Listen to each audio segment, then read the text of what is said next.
Welcome to Flashback to a Fabulous Future, where you are on a journey to understand the past so that we can move forward into the future with focus and energy.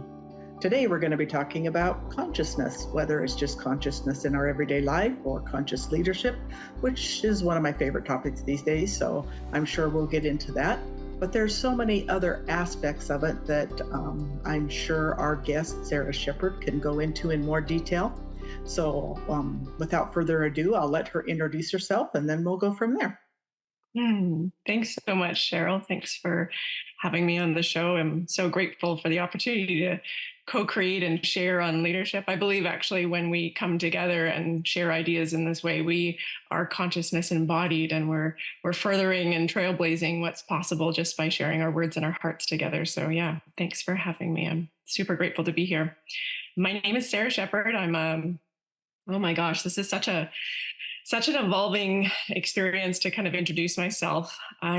First of all, I'm a mother. I'm a single mom. I live in Vernon, British Columbia, and I have an autistic son who's 9 years old. I've been working in leadership and health for a little over 20 years, primarily as a regulated health practitioner for many years, as well as a founder of multiple businesses. Currently, I coach leadership from human design, gene keys, and anatomy and physiology teaching role. And I'm the founder of a company called Carmelwell Health. And we build awakening health programs for people that employers can donate to and people can gift to one another for those times in our life when we're a little bit challenged by what's showing up in our soul work and our health. And I believe that as human members of this tribe and this fellowship, that we all deeply long to help one another on what I basically call the awakening journey. Oh, well, thank you. I totally agree. I think that in the fast-paced, crazy world that we've lived in, and I would say in the last couple of years, but in the last couple decades, and the more I go back and study the Industrial Revolution and, even little pre-Industrial Revolution, life just got really fast. And, as women went into the workforce and both parents were working, it just became much more challenging to slow down and to take the time to sit on your front porch and talk to your neighbor and get to know people. And if you don't get to know people, it's hard to know what their needs are and to be able to help them. But I look back in my life, and despite those challenges that have come about, I have been blessed with many people who were very generous during some difficult times in my life. And it made me recognize what a connection that made. Um, Although I was on the receiving end of a lot of the charity, I guess you'd call it, um, it it made me grateful. Number one, which I think is a major contributing factor to consciousness, but it just built that connection. I don't know how to, I don't know the a better word where even though we went our separate ways and we don't communicate anymore, play into the whole consciousness idea. Yeah, I agree. And I think you spoke to some really important parts there. And that is like the essence of gratitude and the frequency of gratitude and what that does. The implications of gratitude on our physical health have a lot to do with the frequency of gratitude, where when our heart is open and as one being, my nervous system is recognizing gratitude in relationship to your nervous system. And that is both a humbling experience, but also a deeply connective and healing experience. And so those sort of markers in time, they really stand out as opportunities that leave an indelible imprint on us moving forward. And they propagate this really beautiful miracle, which is this kind of natural thing where we want to pay it forward. When somebody does something good for us, it creates this opportunity within us where we see what it felt like. And then inevitably, you will, by the nature of it, look for opportunities where you can pay that forward to somebody else. And I believe this is the essence of actually what we're here to learn in our life, is how to greet each moment as an invitation to find a higher frequency to connect with each other. And that if each of us do that and keep showing up in that way, like a wildfire of love, we can really change this world that we're living in. And it's neat that you spoke to some of the elements of like the earlier revolutions and industrialization that happened at various times. I believe we're in another one right now, a renaissance of coming together and seeing each other in a new way. And that leadership in this way is also being reorganized. And we spoke about this briefly in the opening, where you and I were just connecting and talking about how so often, leadership of the households and the mothers and the teachers are things that we maybe not think of as leadership, but really communal leadership and the raising of children and raising our future generations. That's really where all of it starts. And it's such a fundamental part to give credit to.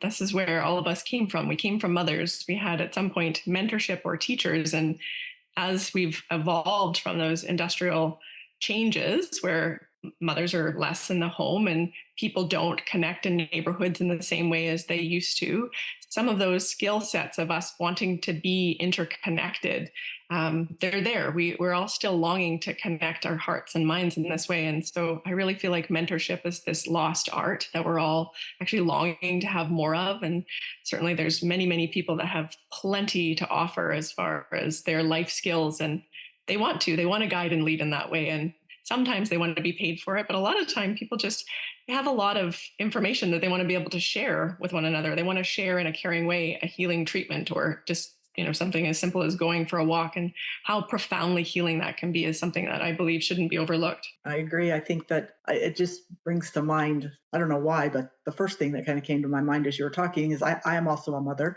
And of all of the roles I've played, I've been a working mom, I've been a single mom, I've been a wife and a sister, and I have a wonderful mother. Of all the roles I've played in my life, the most fulfilling has definitely been being a mother. Even though I'm sure all mothers can say this, I didn't do everything right. And I'm sure my kids will attest to the fact that I wasn't a perfect mother. There's still that connection there. I think it's obvious that, there are connections amongst people that you're close to.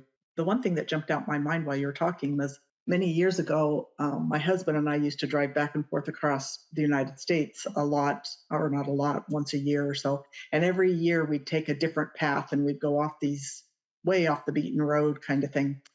And it was really interesting. It was really fun. We met a lot of people, and that was always exciting. But we also came across a lot of people who were in need, and just as simple as a flat tire and getting out and helping an elderly couple, change the tire on their car. And then there was a time in Las Vegas, just right out of Las Vegas, where a car in front of us crashed and kind of blew up into flames. And all we could really do at that point was call 911 and get help. But there were two other times that were really pretty significant. We were driving the back roads of West Virginia late at night, and a woman in front of us hit a tree and her car broke into flames. At the immediate moment of impact, it was possible my husband was able to get out and go try to help her. But as the fire intensified, he wasn't able to, because it just got too hot, and obviously would have ended up costing him his life probably. And we never got to know that woman's name. But it's interesting because for months after that, we would drive out to West Virginia. Maybe, I don't know, we live in Virginia, so it's not that far. Once or twice a month, we'd drive out there to that location and just try to find out who she was. What was her story? Who was her family? We did fortunately find out who they were, and went and talked to them and just said, hey, we're really sorry. We did everything we could. And of course, they were very gracious and everything. But I was just amazed at how connected you felt to somebody who you really didn't have any interaction with per se. And then we were driving through the New Mexico up into the national park up there, and it was starting to rain, and there was a group of motorcycles ahead of us. And if you know anything about motorcycles, especially on a windy, twisty mountain road, you don't drive motorcycles when it's wet. And unfortunately, all five of the motorcycles crashed, and it was chaos, and it was very tragic. There was a significant loss of life.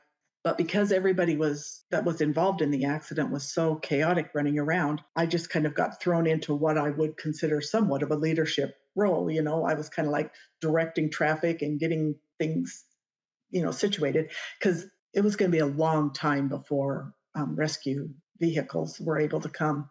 because of the location, and we were out of cell phone range. And I just remember once I kind of got everybody organized and everybody kind of situated, I just, I'm not a great big person. I'm like 5'5", but one of these very large, probably 6'5", 6'6", biker kind of guys, was just sitting there, and he was having a really hard time, and he kept getting up and trying to walk around, and he had severe um, traumatic brain injury, you could tell. And, he could have fallen down the hill or whatever. So here I am, this little tiny person trying to corral him. And I finally got him to sit down, and I had to kind of hold him and put my arms around him and just kind of soothe him. And, it was kind of an odd role to be put into, especially since he kept trying to get up. And, he was having a lot of physical symptoms that weren't very pleasant. And within an hour, hour and a half, the ambulance came and they took him away. And I was like, he was so out of it. I never could find out what his name was or who he was. And to this day, I think about that and I think I feel connected to this person. Yeah, we are interconnected, and I think that sometimes that can get forgotten in our society in the way that we've been modernized, so to speak, right? We've come out of a tribal way of being and we've become these like quote unquote modern humans. But I sense that in this returning evolution that's going on within humanity right now, it's a remembering of our collective oneness. And so those times of charge, there's this like a nervous system charge that happens when the nervous system is been initiated into a fight, flight, freeze, protect itself, and within that, we rally in ways that we didn't understand or know that we have within ourselves, and then we get to know an element of our own consciousness as a result of that, and that element of your consciousness has stayed with you in the space of like, wow, I recognized that I didn't have a name for that person, or I didn't understand their story, but my heart was connected to, and it was drawn to understand more about them and to feel into who were their people and why did we not get to have more time together, and really what was that about. And I think it's quite fascinating that you've got a couple of examples of that happening. It's not like it just happened once, it actually has happened to you a couple of times. So that's when I start to get quite curious about consciousness, of like, why are these examples of life happening in this way where I get to experience myself in a new way? And I also feel like there's something missing. There's something missing from the story that I'm still longing to understand. Who was that person and why did we have that exchange in that way? So it's really in that space that I feel like we get to kind of live that living question of consciousness, and remember that we're all aspects of consciousness. And really what awakening is consciousness remembering itself, remembering that we are all one I love the experience, the expression of fellowship, but yeah, the tribe, we are a human tribe. And I believe we'll find a lot more peace as we come into greater and greater recognitions of the value of the human tribe. Yeah, I'll put up a graphic here. It's the levels of consciousness, and as you talk about some of these different levels, I think was the bottom, they go anywhere from 20 up to 1,000. 20 is shame, guilt, apathy, grief, fear, up to 1,000 full consciousness. It makes me think of COVID. During that period of time where there was a lot of fear, there was a lot of unknowns, and because of that, that people tended to isolate. Well, we were ordered to isolate, but I think people probably naturally would have done that anyway, just out of fear. I was watching a documentary not too long ago on the Black Plague, during over in England. And what was amazing was so many of the things that they did naturally that they weren't ordered to do are things that we did during COVID. But the biggest thing was isolation.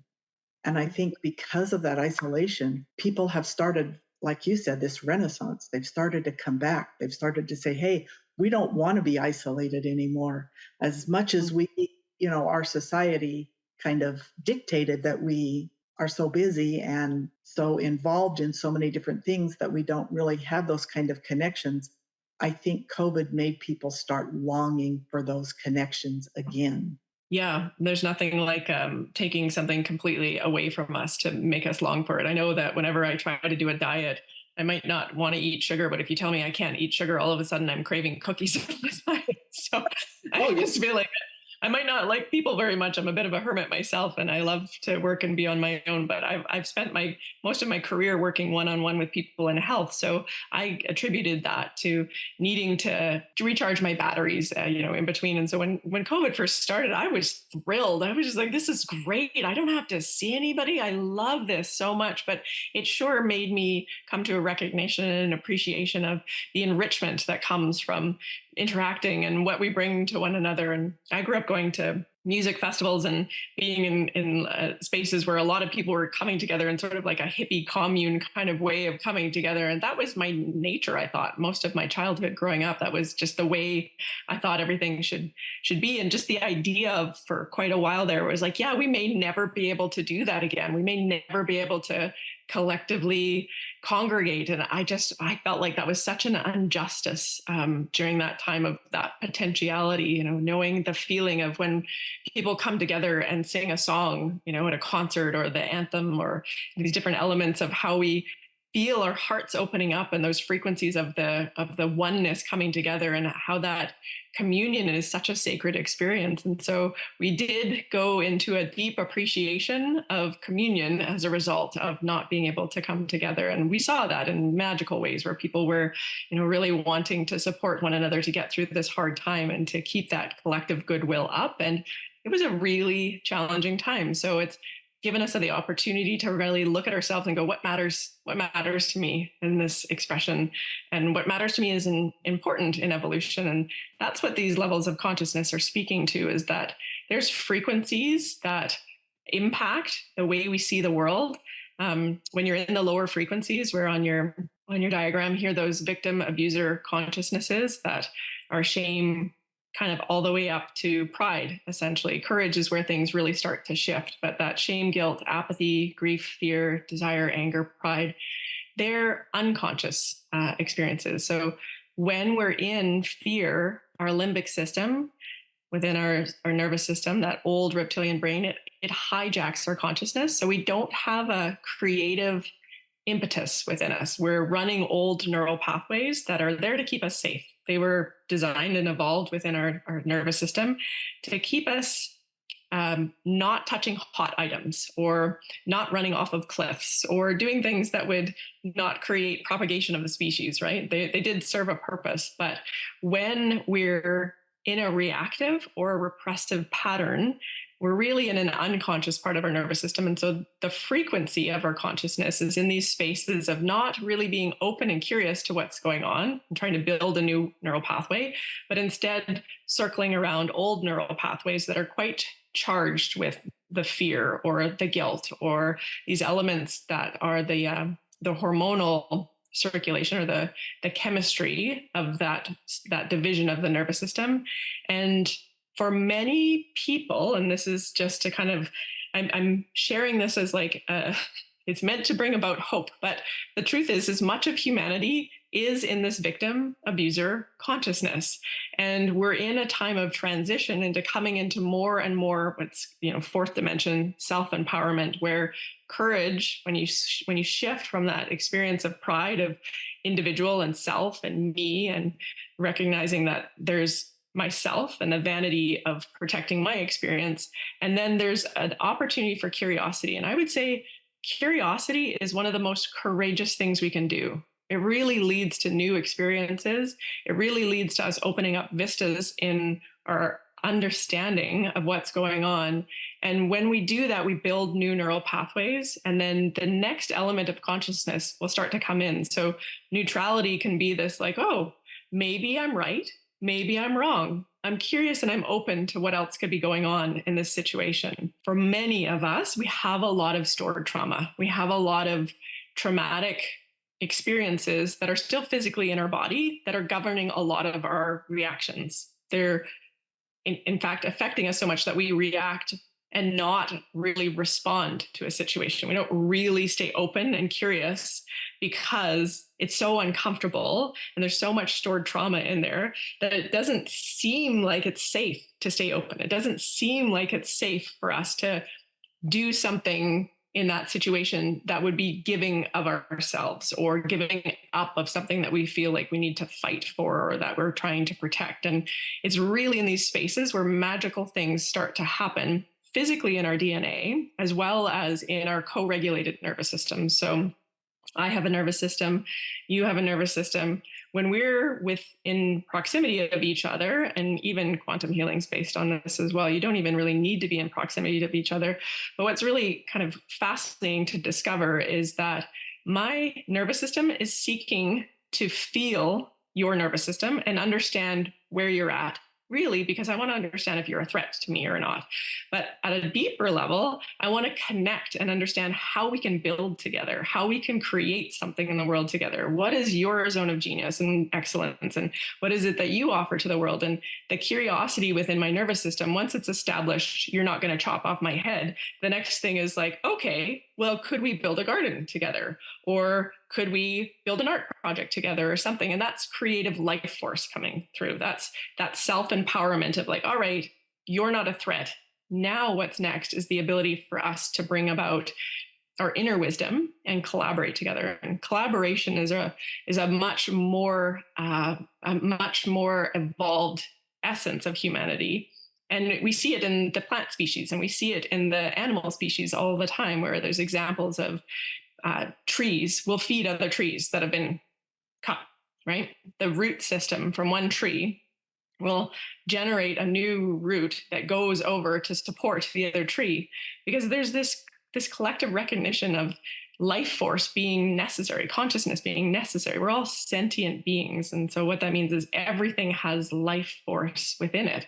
And we come to that frequency in our consciousness. It's kind of like being in, and I love this visual for looking at that. It's kind of like being in an elevator. We start to have more fun. We start to experience more flow. We start to experience that it feels really good to recognize that we're interconnected with one another. And then that creative life force flows through us in ways that makes our body resonate with much more health. It makes us less susceptible to illness. Our immune systems are healthier. We have a greater openness to just being generous to one another. And so all of these things that we're speaking about, when it comes to leadership, it's really looking at, are we orienting to self and self needs? Or are we orienting to collective? And what are we doing to contribute to the greater restoration of humanity overall? Been very enlightening for me, because as I look at this chart and I think about myself, I was a very outgoing, I wouldn't say I was an extrovert. I'm definitely 100% introvert these days. I was like you, when COVID hit, I was like, yeah, I can talk to anybody. Then after a while, I was like, no, I think I kind of want to talk to somebody. But um, as I was growing up, I was very confident, and it seemed like every job interview I went to, I got the job. And, I didn't really try to reach out and make friends. I moved around a lot when I was younger. And when I would go into a new place, I didn't reach out and try to make a bunch of friends. I would just kind of sit back, and people just kind of gravitated toward me and wanted to be my friend. And I was always kind of baffled. Like, why do these people want to be my friend? I'm just somebody sitting over here in the corner, doing my own kind of thing. But I realized that I was like radiating some kind of confidence or something. And as I got a little bit older and moved into my 20s or whatever, and had kids and things, this continued, and I felt very good about my life. And even though I had challenges, things weren't always easy.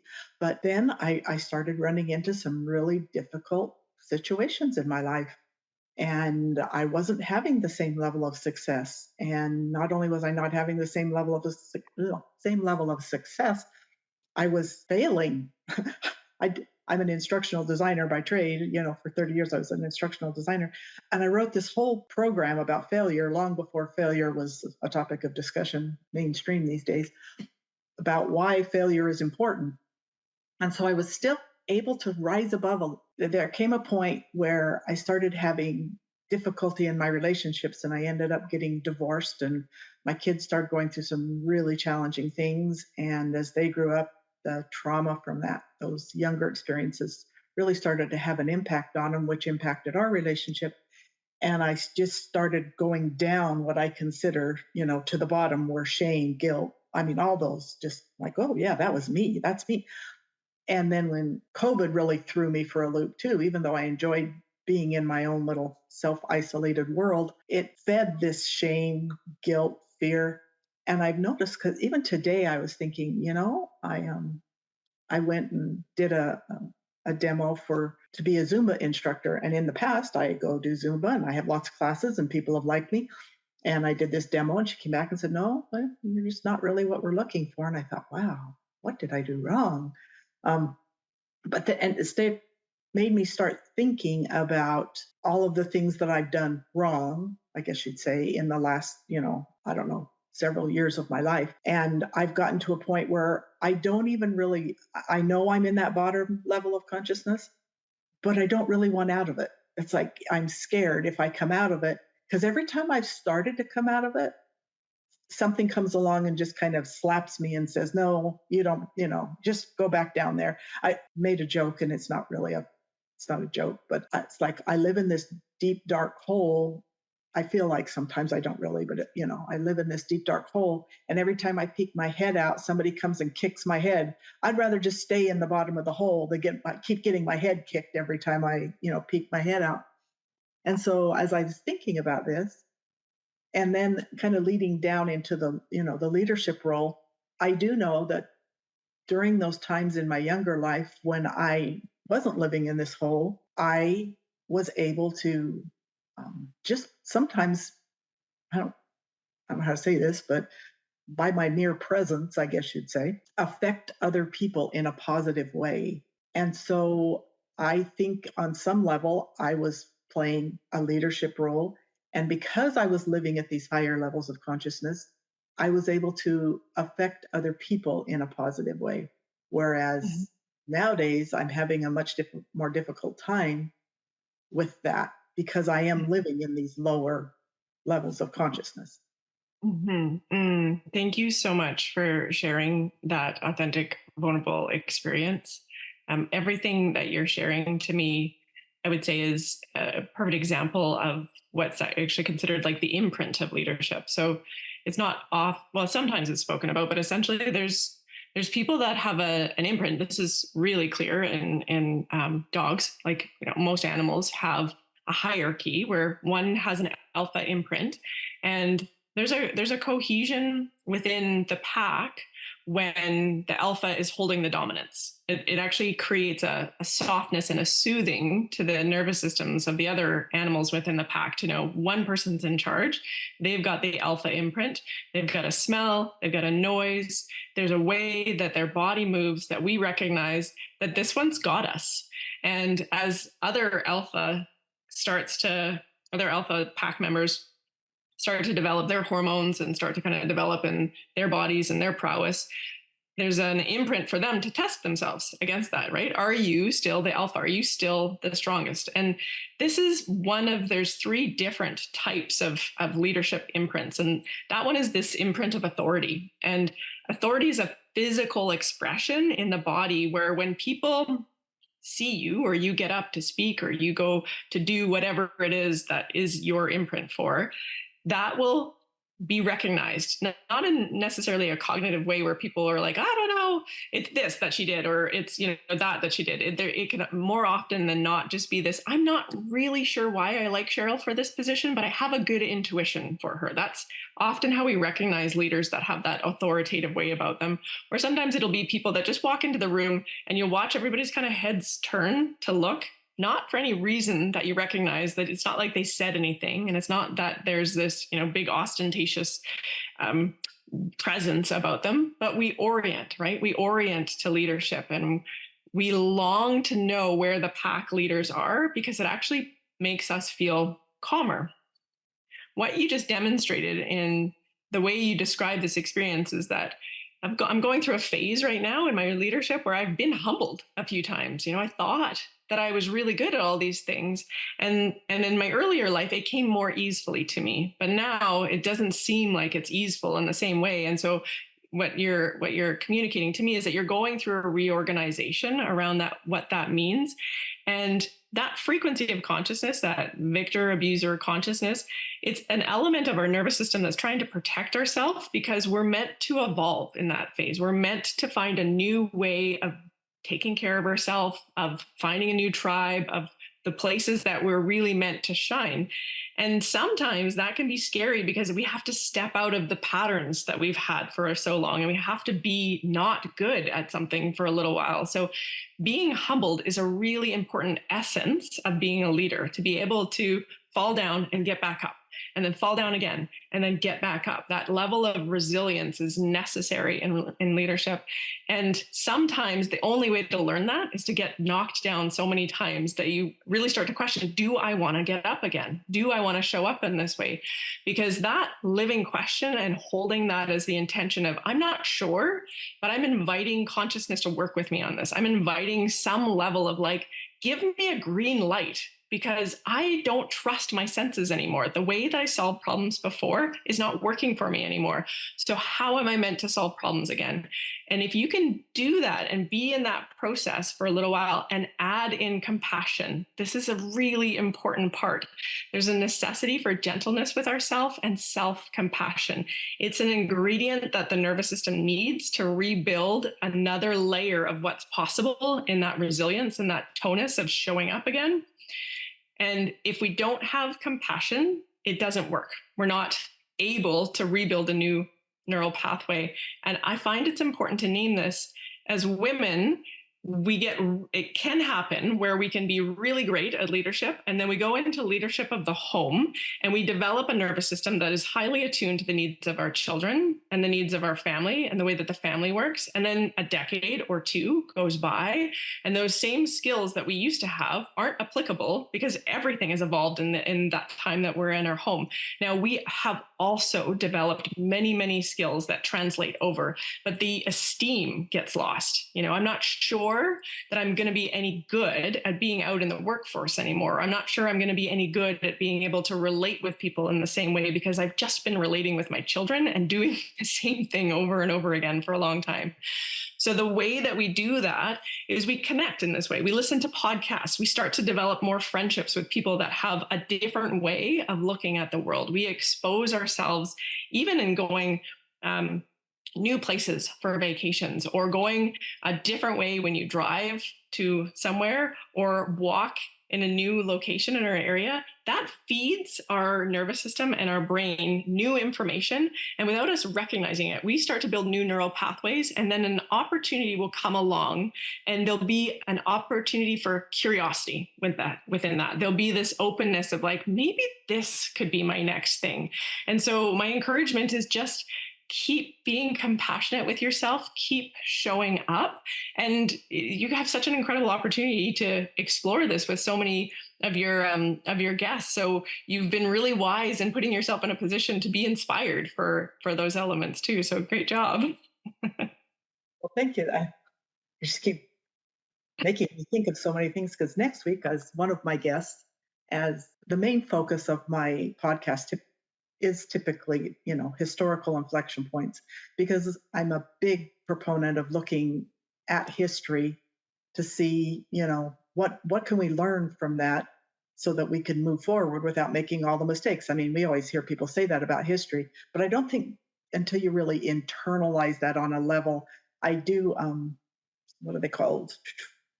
Tours, but they're not ghost tours. I at a cemetery down in in an area here in Central Virginia, and we go around and we talk about the various people who are buried there and just some of their stories. And we don't do it at night. We don't try to bring about ghosts or anything like that. But everybody always thinks of it as a ghost tour because it's in a cemetery. But Mm-hmm. this particular cemetery is filled with Confederate soldiers because I'm in Central Virginia. And a lot of times I will get college students or young people come and they're like, oh, these Confederate soldiers, they fought for the Confederacy. They're like, oh, da, da, da, da, da. So I finally started my tour with a little example.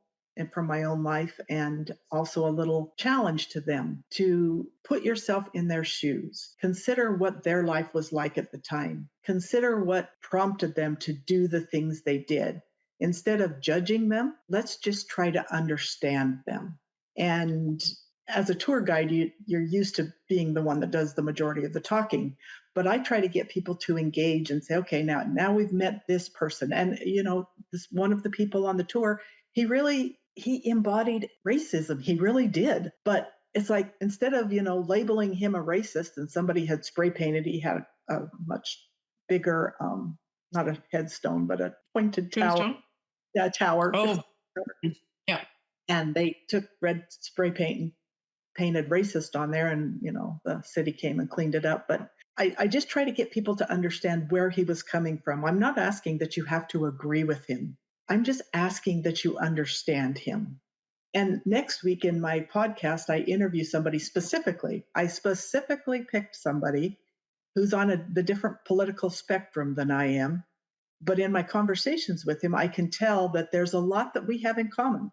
We may disagree on a lot of issues and disagree about how we want to see things play out. But the whole premise of this podcast is to look at history and, based on that, say, okay, we need to live in a world, because unity doesn't mean that we all agree. Unity just means that we respect one another and that we come together, and we can disagree and still, have wonderful relationships. I am a very political person, and I was out in California working on a contract, I don't know, a couple of years ago, right before COVID, and I connected with somebody there, and we became really good friends. And she was just like, we were like miles apart politically, but yet we could have political conversations in a very positive way, because she Hmm. was curious. You go back to your idea of curiosity. She was curious. Why do you think that way? Why do you feel that way? Why do you believe that way? Instead of attacking me for thinking that way and feeling that way,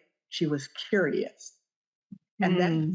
what I'm hoping when I go into this conversation with this podcast next week, is that we can both, and so I've said, I think we both need to approach it with curiosity and try to understand each other, rather than I'm not here to try to prove you wrong. And hopefully you're not here to try to prove me wrong. We're here to understand each other. Yeah, that's that neutrality, willingness, acceptance, that self-empowerment frequency that you're speaking to that's on the chart. There's a necessity for a willingness to be open, and acceptance can be exactly as you're saying. I might not agree with you. I don't see it that way, but I can accept that you do. And I don't feel like that is a fundamental threat to me for you to have the view that you have. I'm entitled to mine and you're entitled to yours. And this is a big part of what humanity is going through in its evolution related to codependence. So the kind of the spectrum of consciousness, if we speak about the same levels of consciousness, but we apply it to codependence, independence and interdependence is really the higher frequencies, where there's self-realization as an interdependence. And that's that oneness and that unity piece. And in order to get to that, what's often misunderstood is that its oneness or unity could be looked at as this big, gigantic puzzle. But for a big, gigantic puzzle to come together to be one picture, each of us needs to be an individual puzzle piece. And I can't be you and you can't be me. But in me claiming and respecting who I am, then I'm able to hold that what's called sovereignty, that space of my views are my views, and you're meant to trigger my views so that I can be curious about them. For me to be open, to be like, hang on, is that right? Like, am I seeing it the right way? Because if I can approach a conversation with you and really be open to learning from you of why do you see it that way, that allows me to really feel into myself and go, why do I see it this way? And both can be true, right? Both your view of the world and my view of the world are both instrumental and important.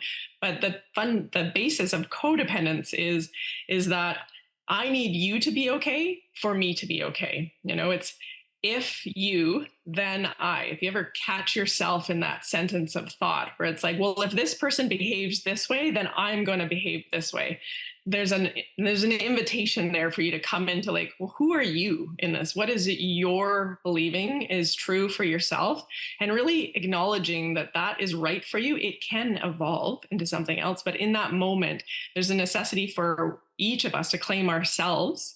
And as we do that, we come into independence. We can't skip up to interdependence or that unity space without us first claiming the independent piece. And that's where you get to see that you have your independent view and she or he has his independent view, and that there's this space for the two to really kind of nudge each other up in the frequency of consciousness through that, through asking each other questions. We end up kind of really giving one another the opportunity to really dialogue about like, hang on, why do I believe what I believe? Because more often than not, we've been conditioned to believe what we believe. We've been conditioned by our peers that we want to belong to in a codependent relationship, by our families that we needed to because they were going to keep us alive. Like there's many, many reasons that we've developed a codependence with each other. And that's fine. It's just where we're at. It's a floor in a building. You can hit the button and go to another floor if you choose to. And it's the same thing with codependence. But in order to do that, there is a necessity that I can not need to be threatened or attack you because your views aren't the same as mine. So if I feel like your views threaten me, what that says to me is I'm not so sure I believe them myself. For some reason, I think when we think of conscious leaders or, consciousness, it's almost always tied to like spirituality too, which is fine. And that's a good thing. I'm a spiritual person, so it aligns with my worldview. So I'm okay with it. But this is interesting because when I ask people who don't know anything about this topic, I say, okay, if you were to list two conscious leaders, who would you name? First one always is Jesus. Okay, that makes sense. Very compassionate person, very lived outside of himself.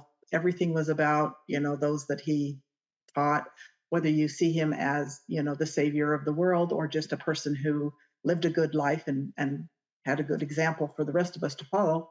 And then Mother Teresa, she always comes up too.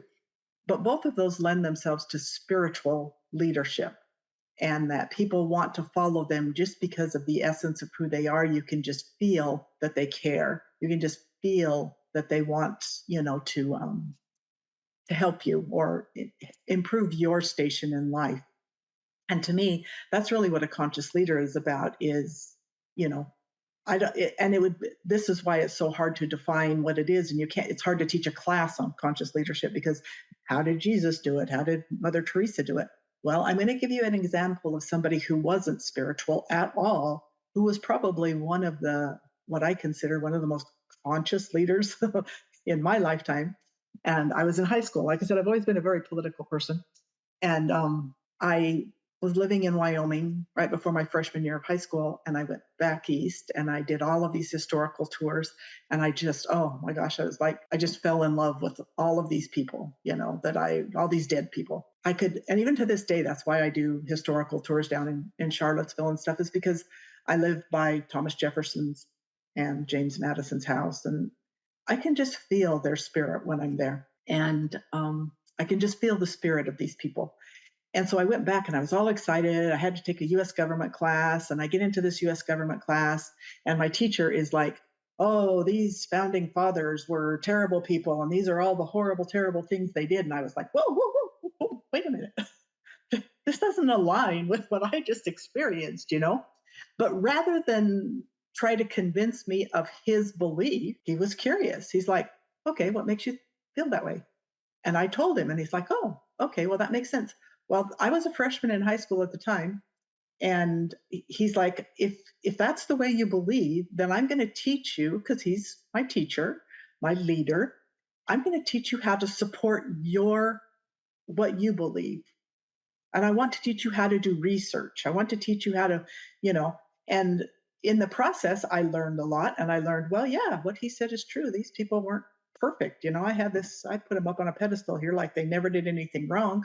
Well, yeah, they did things wrong. Oh, okay. Well, they're human. Okay, I can live with that. And for the next year I took him for, I think, Civil War, or yeah, that was my next class I had from him.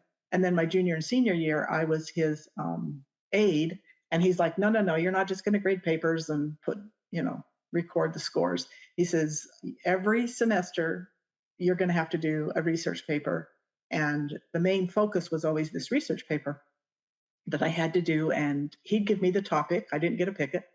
And it was always something that he knew that I would not agree with, but yet I had to somehow come to him with a balanced approach, you know? And I thought, wow, it really taught me. And I connected with this teacher, you know, on a level that I've never connected. Well, another teacher in, you know, my years of going through school. And I think as a conscious leader, when I think of a conscious leader, that's the kind of thing I think of is somebody who's curious, somebody who wants to know about me and wants to help me succeed and wants to show me a path to success for something that means something to me. Do you know what I mean? Yeah, absolutely. I think you gave some really great examples there, and speaking about the independence part, like that element of what Jesus is teaching was is the kingdom is within you. It's not outside you in somebody else's view. It's not in money. It's not in power. It's not in these other elements that we often associate with leadership. The kingdom of God is within you. And it is important to come back to that simple process of looking at life of like, what is it that I'm seeking outside of me that I'm actually longing to experience within me? And, various times throughout humanity, the leaders that had the roles that they had, they did move the marker forward in consciousness ahead of what it was. It might seem atrocious now, some of those behaviors, because we've been able to nudge that marker along so much that those behaviors are not acceptable anymore. They probably never should have been, but in the time that was allowed. The expression that I love to use is like, people use this one all the time, the rule of thumb. And that expression comes from, you used to be able to beat your wife with a stick that was the size of your thumb, and that was called the rule of thumb. And that's an expression that we still use to this day, but sometimes it's easy to forget how far we've come. My mother, when she was in high school, she couldn't wear pants. That wasn't that long ago. We've gone through many, many evolutions, and humanity is going through many, many evolutions. So, what are the qualities of conscious leadership? Well, there's a couple of different parts. It's that recognition of mutual respect. Your experience is your experience and my experience is my experience, but can we be curious and open to where do our experiences overlap? And in that space, what's available to us where we could co-create together? What could be shown to us, both being respectful of your views and mine are mine, but there's somewhere where that space comes together and there's great opportunity within that space. And that there's many types of leadership. Leadership can be the person that is diplomatically standing up on a stage and sharing ideas of what's possible that have never been expressed to anybody before. So they're expanding consciousness through their words. They're sharing these concepts that illuminate and enthusiate people. Enthusiate, I'm not even sure if that's a word. Illuminate and get people excited about what's possible when we work together, what's possible when we share our resources together, and sort of these other elements of what incites us to pursue being in alignment with that person. And then there's the leadership that we spoke about, where it's the mothers and the teachers and those who guide from within society that create greater cohesion all the time. And they're sort of unrecognized, but going around and putting out fires consistently as the way of being and really deeply listening. And this is a really important element to speak to in leadership, is I believe great leaders are the ones that listen the best. They ask really good questions and they listen to people. There's an alchemy that happens when people share what it is that they see with somebody that is imprinted or marked with that key of leadership, or that genetic expression of leadership. People's health changes, their ability to work together changes. And so really good leaders, the most important thing that they can do is spend time listening to whomever it is that they're interested in leading.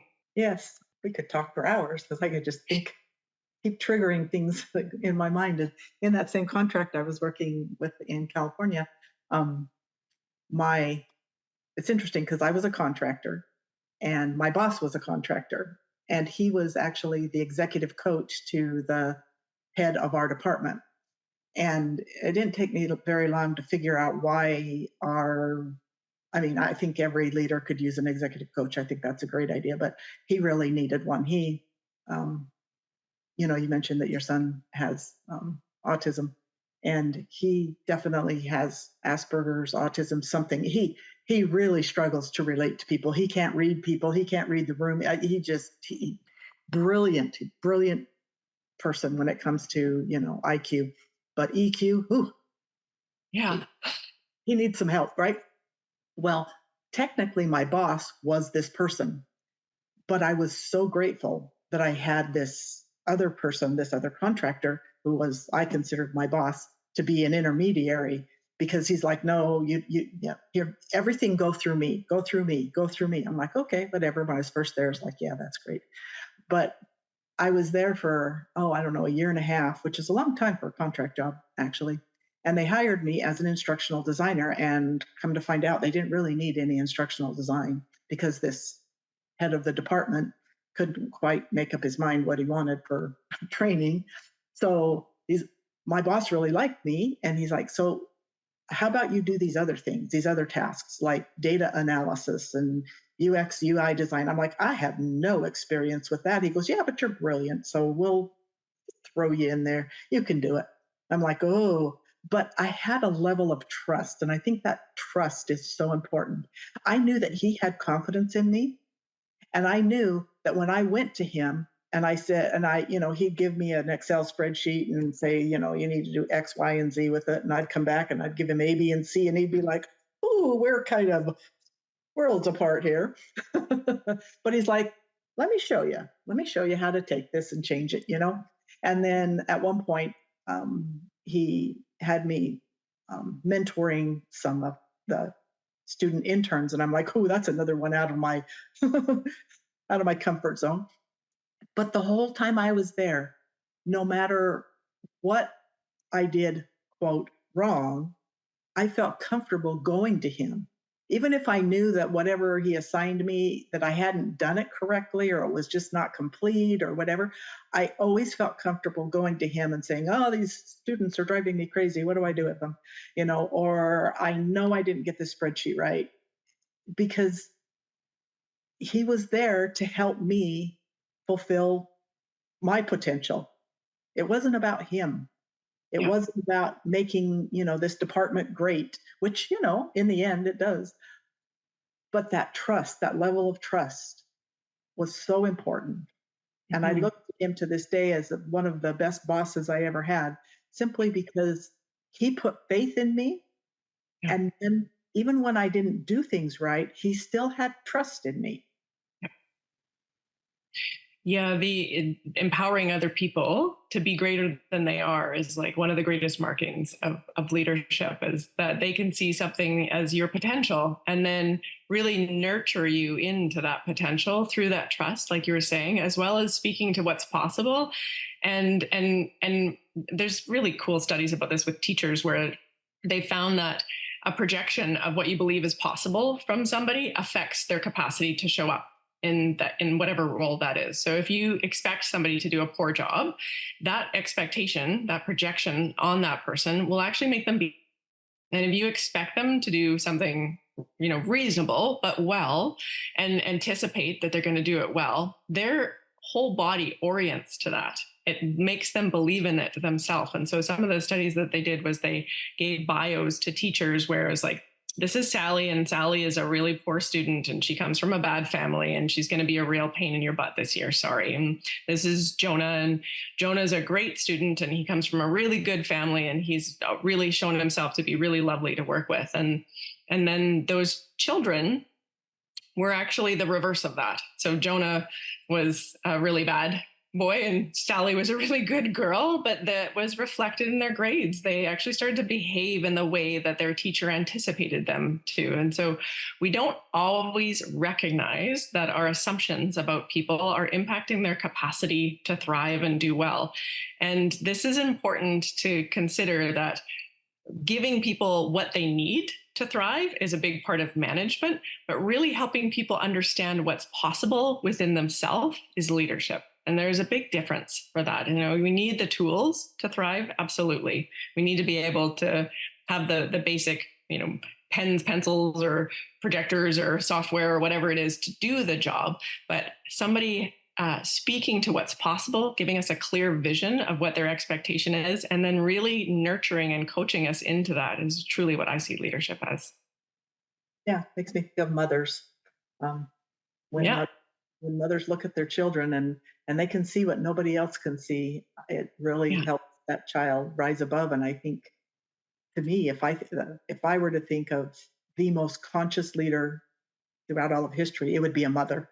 Yeah, Elon Musk's mother. There's a great her book is really neat. Actually, the story of Elon Musk's mother. Regardless of what you think of Elon Musk, the story of his mother is really quite fascinating, and I'm really drawn to mothers for that reason too. Mother leaders in the world are something that, yeah, in consciousness and sort of this landscape that we're in around leadership right now, where there's these conversations that are a lot more about consciousness, metaphysics, different ways of looking at leadership.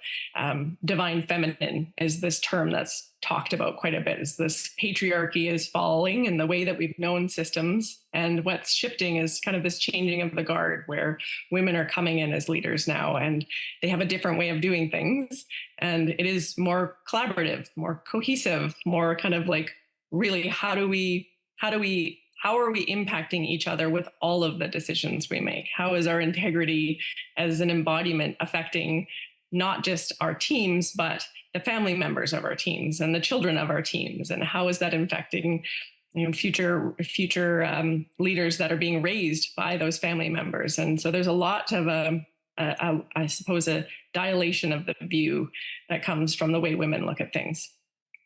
It is, and I think, makes me think of the yin and the yang. Um, Growing up, I wouldn't call my father an alpha male, but he certainly, I guess, was on some level. But I never worried. I never worried that we were not going to be taken care of. And because of that, I was able to flourish in that environment because I felt safe and I felt like, that. And yet I felt the love and support of my mother in a different way. And she's the one that taught me to be a little more compassionate. And she's the one that, you know, um, kind of picked me up when I scraped my knees, where my dad would be like, "Oh, come on, get up, you can do it, toughen up," kind of thing. Mm. And I think about, a mother and a father, and I'm putting them in the most idealistic perspective that we can, because I know not everybody has a wonderful mother and a wonderful father. But when you have men and women in, corporate America, or whatever you want to call it, whatever place they work, in the workplace, I guess is what I'm saying, there's a certain amount of assurance. And it doesn't have to necessarily be a male or a female role, but you need the balance of, okay, I'm in charge. I'm going to make sure that, you get a paycheck every week, and, you're going to feel like you have all of the physical things that you need to do your job. Whereas the alternate role would be, okay, now I'm going to make sure that you feel that you have all of the support that you need, that kind of thing. And oddly enough, the boss that I told you about was a male. So I'm saying it doesn't have to be a male female thing, but I think we need both. I think we need the people who are kind of more, I don't know what the opposite of nurturing and whatever is, but I think patriarchy has gotten a bad rap. I think there is a role for it, and maybe it's not patriarchy, but just, somebody who's in charge, somebody who makes sure that physical demands are being met, whereas on the other side, the more emotional things are being met. Yeah, I love how you spoke to the yin and the yang, the having the balance of the two, and that each, however you identify each of those qualities, and ultimately we have both individually in each of us, right? We have a predisposition to a little bit more femininity or a little bit more masculinity, but in an individual human, you have both elements, masculine and feminine, within yourself. And then when we're in a dynamic with somebody else that has both elements, if we're in a dynamic where there's a masculine, that will actually increase the amount of feminine polarity that's available. So a woman around a really alpha male will actually become more feminine, more soft, more trusting, more receptive. if a woman is in a relationship with a masculine, and that could be a work relationship or a personal relationship, and that masculine is collapsed in their energy, they're not in their alpha, they're not in their strength, they're not in a healthy expression, that will engage the domineering qualities of the feminine in that. And so we see this a lot right now in this kind of confusion of, for a very long time it was pretty clear there was quite codependent roles of how a man was in society in a household and how a woman was in society in a household. And that's all going through this evolution now, but we still need both to be in their healthy expressions. As feminine, we still need and long for a masculine to protect and provide for us.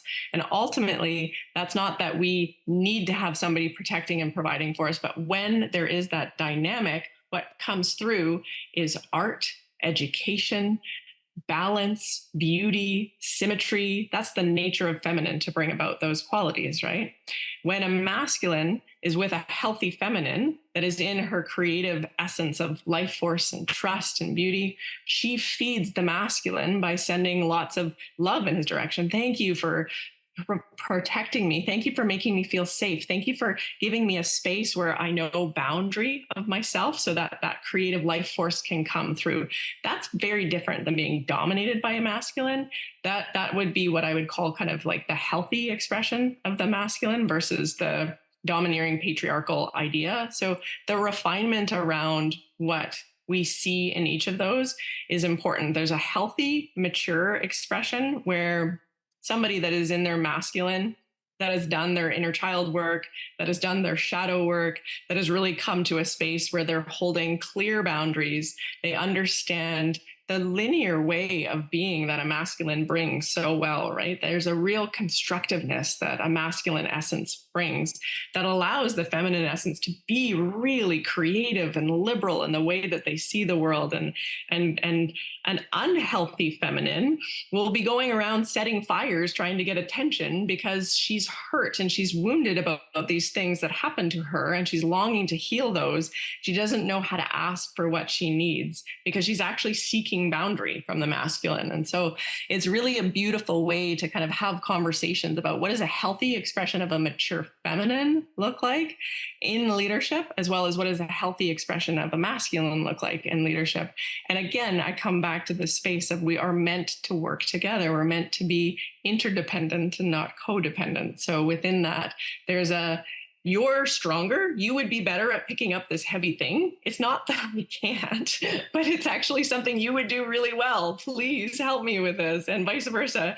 You have a great eye for beauty and cohesion and the capacity to come up with dynamic problem solving. Could you please, beautiful woman, help me with this? And so when we start to work in this way, I think it becomes less about some of the confusion and the damage that's happened around the genders and the roles and all of those kind of parts that, like I said, we're going through a bit of a reorganization, but expressions of it that are healthy are really lovely to see. And so you're really lucky for sure to have healthy parents in that way. And it is lovely to hear that, because that's not often what I work around. And that was not my experience growing up. And so I've moved to teaching and working in this because I've been spending so much of my life healing those parts that were unmet for me. And it's been confusing in my own evolution to try to figure out where do I stand in all of these parts and how do I want to create a space where I can identify and imprint on healthy expressions of it. Like we were saying, who are the healthy leaders that we can orient to? Where are the people that we're longing to have as our role models in the world? And there's some great examples, but there's also lots and lots of opportunity right now for more people to step into healthy expressions of what that looks like. So that's where I'm working now, is in that space of working with other mentors and working with people around coaching leadership and creating space for people to have a bit of a multi-dimensional experience of redefining what leadership is. Yes, I think of, and this is a direction I didn't plan on going, but it kind of made me think about it. It just make me think of all kinds of things. As we move into a whole new dimension, we talk about the Industrial Revolution and then the knowledge, I don't know, all these different periods of time. We're moving obviously into a whole new one that has the potential to really be destructive. I use artificial intelligence. I like artificial intelligence, but I don't deny the fact that there is some really harmful things that can be done with artificial intelligence. And unfortunately, on the bad side, it has the potential to kind of overtake our society in some ways. And there's this whole movement of transhumanism and, trying to get away from being these conscious leaders, these feeling, caring human individuals to more, for lack of a better word, robotic type people. And there's just so many things on the horizon that, in my estimation, makes it almost, well, I would say it is urgent that we develop conscious leaders, those that can take, I mean, when the internet came out, I don't know, 20, 30 years ago, however, it doesn't seem that long ago, but it really was. Everybody's like, oh, the internet's going to destroy the world. It's going to take over everything, destroy jobs and everything. And, and it has had a really positive impact on the world, but it has also created a whole new, not that pornography wasn't an industry to begin with, but just exploded. That's the first one that comes to my mind, of child sex trafficking and things like Yeah. that. Yeah. And so, with all the good, there's always going to be some bad. And that's the way I look at artificial intelligence and a lot of these different things. Like Elon Musk, I like Elon. I like Elon Musk. It's funny. My executive coach that I worked for in California was actually Elon Musk's executive coach at one point. But I like the idea of some of the things, like the chips he's planting in the brain and things, because I think it could really help a lot of people and overcome a lot of some of the physical barriers that they face. And I like the fact that he speaks out and says we need to have a practical approach to, artificial intelligence, and we need to put, safeguards and things on it. But I also see that um, there's got there has to be principled people who want to use this technology for good and not allow a lot of the really bad that can come with it, especially as we move into this unfortunate place in our world where, everybody's talking about World War III and that kind of thing. And the use of artificial intelligence in that space would just beyond horrific. That's where we need people who really embody conscious leadership, I think. Yeah. Yeah. And this is actually where I also feel like, as community members, we all need to take responsibility for ourselves as individuals. And how are we contributing? How are we voting with our dollars for what becomes the world that we're in?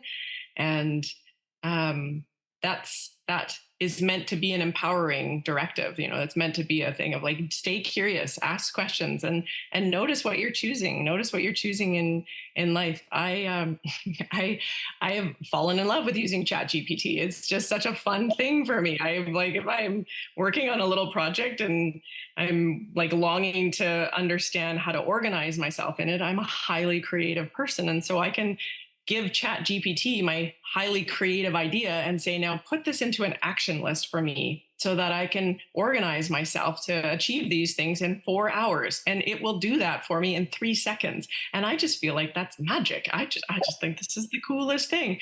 And so yeah, there's ways that AI and these evolutions in technology. I own a tech company, so I recognize that there's really beautiful and important elements of bringing humanity together. That's what I care about, is creating a new health system where we're interconnected with the way we use technology, where we can bring about more ceremony in our life, more connecting together with people that have shared ideas, that want to collaborate on things, and how healthy that can be to have other conscious businesses and entrepreneurs that are connecting to each other, saying, we want to make sure that the spiritual well-being of our employees and our family members and our community members are accessible to everybody. So we've developed a software that supports people and being able to gift that to one another. So like anything, it all has to do with how we use it. We are the ones, we're not victims in this. We're the ones that are